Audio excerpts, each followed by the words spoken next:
Hi all, അസ്സലാമു അലൈക്കും. Welcome back to Silnas kitchen. ഇന്നത്തെ റെസിപ്പി അരിപ്പൊടി കൊണ്ട് പുറമേ നല്ല ക്രിസ്പിയും അകം നല്ല സോഫ്റ്റും ആയിട്ടുള്ള ഒരു വെറൈറ്റി ആയിട്ടുള്ള ഒരു പലഹാരത്തിൻ്റെ റെസിപ്പിയാണ്. വളരെ പെട്ടെന്ന് തന്നെ തയ്യാറാക്കി എടുക്കാനും പറ്റും. നല്ല ടേസ്റ്റുമാണ് ഇത് കഴിക്കാനായിട്ട്. കുട്ടികൾക്കും വലിയവർക്കൊക്കെ ഒരുപോലെ ഇഷ്ടമാവും. അതുകൊണ്ട് തന്നെ വീഡിയോ സ്കിപ്പ് ചെയ്യാതെ മുഴുവനായിട്ടൊന്ന് കണ്ടു നോക്കണേ. റെസിപ്പിയിലോട്ട് കടക്കുന്നതിന് മുമ്പായി സിൽനാസ് കിച്ചൺ ചാനൽ ആദ്യമായിട്ട് കാണുന്നവരാണെങ്കിൽ പ്ലീസ് ഒന്ന് സബ്സ്ക്രൈബ് ചെയ്തേക്കണേ. ഒപ്പം തന്നെ ഈ വീഡിയോസ് നിങ്ങൾക്ക് ഇഷ്ടപ്പെടുകയാണെങ്കിൽ ഒരു ലൈക്ക് ചെയ്ത് ഷെയർ ചെയ്ത് സപ്പോർട്ട് ചെയ്യാനും മറക്കരുത്. ഇനി നമുക്ക് റെസിപ്പിയിലോട്ട് കടക്കാം. അപ്പോൾ ആദ്യം തന്നെ ഞാനിവിടെ ഈ ഒരു പലഹാരത്തിന് വേണ്ടി എടുക്കുന്നത് അരിപ്പൊടിയാണ്. 250 ml കപ്പിൻ്റെ അളവിൽ 1/4 കപ്പ് വറുത്ത അരിപ്പൊടിയാണ് ഞാനിവിടെ ഒരു ബൗളിലേക്ക് ഇട്ട് കൊടുക്കുന്നത്. ഈ പലഹാരം തയ്യാറാക്കാനായിട്ട് വറുത്ത അരിപ്പൊടി തന്നെ എടുക്കണം. എന്നാലാണ് നമ്മൾ ഉദ്ദേശിക്കുന്ന ആ ഒരു കറക്റ്റ് പരുവത്തിലും നല്ല ടേസ്റ്റിലും കിട്ടുള്ളൂ. ഇനി ഇതൊന്ന് മാറ്റി വെച്ചേക്കാം. അടുത്തതായിട്ട് ഞാനിവിടെ ഒരു മിക്സിയുടെ ജാർ എടുത്തിട്ടുണ്ട്. ഇതിലേക്ക് ഇട്ട് കൊടുക്കുന്നത് 250 ml കപ്പിൻ്റെ അളവിൽ 1 കപ്പ് അളവിലാണ് ചോറ് എടുത്തിട്ടുള്ളത്. ഞാനിപ്പോൾ ഇവിടെ റോസ് അരിയുടെ ചോറാണ് എടുത്തിട്ടുള്ളത്. ഏത് അരിയുടെ ചോറായിരുന്നാലും കുഴപ്പമൊന്നുമില്ല. ചോറ് ഇട്ട് കൊടുത്തിട്ടുള്ള അതേ കപ്പ് അളവിൽ തന്നെ 250 ml കപ്പിന് 1/4 കപ്പ് വെള്ളം ഇതിലേക്ക് ഒഴിച്ചു കൊടുക്കാം. ഇനി ഇതിലേക്ക് 2 അല്ലി വെളുത്തുള്ളിയും 1/4 സ്പൂൺ അളവിൽ ചെറിയ ജീരകവും 1 നുള്ള് മഞ്ഞൾപ്പൊടിയും ഇട്ട് കൊടുത്തിട്ട് ഇത് നന്നായിട്ടൊന്ന് അരച്ചെടുക്കണം. ഇത് അരച്ചെടുക്കുമ്പോൾ ഒരുപാട് വെള്ളം ഒഴിച്ചു കൊടുക്കാതെ എത്രയാണോ ചോറെടുക്കുന്നത് ആ ഒരു കപ്പിന് 1/4 കപ്പ് അളവിൽ മാത്രം വെള്ളം ഒഴിച്ചു കൊടുത്തിട്ട് ഇത് നല്ല പോലെ ഒന്ന് അരച്ചെടുക്കാം. അരച്ചെടുത്ത മിക്സ് ഈ ഒരു അരിപ്പൊടിയിലേക്ക് മുഴുവനായിട്ടും ഒഴിച്ചു കൊടുക്കുന്നുണ്ട്. ഇപ്പോൾ ഇതാ വേറെ വെള്ളമൊന്നും ഒഴിച്ചു കൊടുക്കാതെ നല്ല കട്ടിയായിട്ടാണ് അരച്ചെടുത്ത് ഇതിലേക്ക് ഒഴിച്ചു കൊടുത്തിട്ടുള്ളത്. ഇനി ഇതിലേക്കൊരു 1/4 മുറി തേങ്ങ ചിരകിയതാണ് ഇട്ട് കൊടുക്കുന്നത്. പിന്നെ ഇതിലേക്ക് ഒരു പകുതി സബോള ചെറുതായിട്ട് കട്ട് ചെയ്തെടുത്തിട്ടുള്ളത് ഇട്ട് കൊടുക്കുന്നുണ്ട്. ഇതിൻ്റെ കൂടെ നിങ്ങൾക്ക് വെജിറ്റബിൾസ് വല്ലതും ഇട്ട് കൊടുക്കണമെന്നുണ്ടെങ്കിൽ അങ്ങനെ ഇട്ട് കൊടുക്കാം, കുഴപ്പമൊന്നുമില്ല. എന്തിട്ട് കൊടുത്താലും നന്നായിട്ട് ചെറുതായിട്ട് കട്ട് ചെയ്തതിന് ശേഷം വേണം ഇട്ട് കൊടുക്കാനായിട്ട്. എങ്കിലേ കാണാനൊരു ഭംഗിയും അതുപോലെ തന്നെ കഴിക്കാനൊക്കെ നല്ല ടേസ്റ്റി ആയിട്ട് കിട്ടുള്ളൂ. ഇതിലേക്ക് എരിവിന് വേണ്ടി ഇട്ട് കൊടുത്തിട്ടുള്ളത് 2 പച്ചമുളകും 4 ഉണക്കമുളകുമാണ്. പിന്നെ കുറച്ച് കറിവേപ്പിലയും ഇതേപോലെ തന്നെ ചെറുതായിട്ട് കട്ട് ചെയ്ത് ഇട്ട് കൊടുത്തിട്ടുണ്ട്. മല്ലിയില ഇട്ട് കൊടുക്കണമെന്നുണ്ടെങ്കിൽ അതും കൂടെ ഇട്ട് കൊടുക്കാവുന്നതാണ്.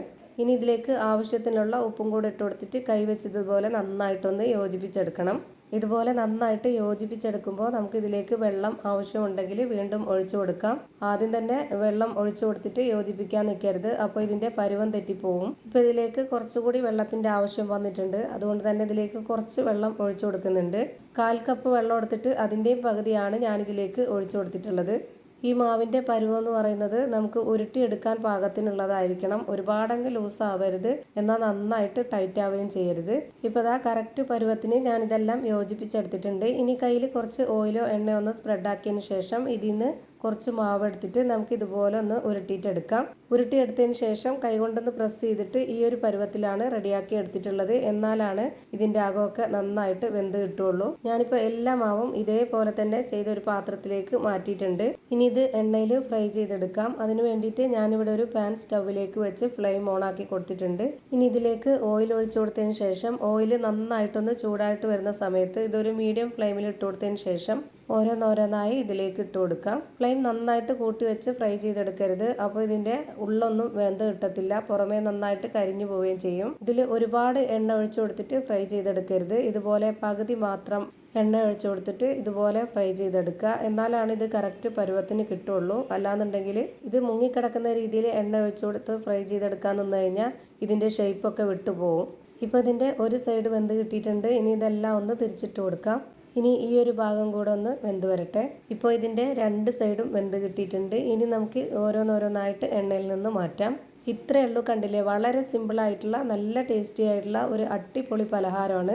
ഇത് ചെയ്തെടുക്കാനായിട്ട് പ്രത്യേകിച്ച് ഒരു ചിലവില്ല. നമ്മുടെ വീട്ടിൽ സ്ഥിരമായിട്ടുള്ള സാധനങ്ങൾ വെച്ചിട്ട് തന്നെയാണ് ചെയ്തിട്ടെടുക്കുന്നത്. അപ്പോൾ ഇതാ പുറമേ നല്ല ക്രിസ്പിയും അകം നല്ല സോഫ്റ്റ് ആയിട്ടുള്ള ഒരു അടിപൊളി പലഹാരം റെഡിയായി കിട്ടിയിട്ടുണ്ട്. അപ്പോൾ എന്തായാലും നിങ്ങളും ഇതുപോലെ ഒന്ന് ട്രൈ ചെയ്ത് നോക്കുക. നിങ്ങൾക്ക് എല്ലാവർക്കും ഇഷ്ടമാവും. അപ്പോൾ ഇത്രയേ ഉള്ളൂ ഇന്നത്തെ വീഡിയോ ഇഷ്ടമായാൽ ലൈക്ക് ചെയ്യാനും കമൻറ്റ് ചെയ്യാനും ഷെയർ ചെയ്യാനും മറക്കരുത്. ഞാനിടുന്ന പുതിയ വീഡിയോസ് നോട്ടിഫിക്കേഷനായിട്ട് കിട്ടുന്നതിന് വേണ്ടി സബ്സ്ക്രൈബ് ചെയ്ത് ബെല്ലൈക്കൺ അമർത്തി അതിൽ ഓൾ എന്ന ഓപ്ഷൻ എനേബിൾ ചെയ്ത് കൊടുക്കാനും മറക്കരുത്. പുതിയൊരു വീഡിയോയുമായി വീണ്ടും വരും. Thank you for watching.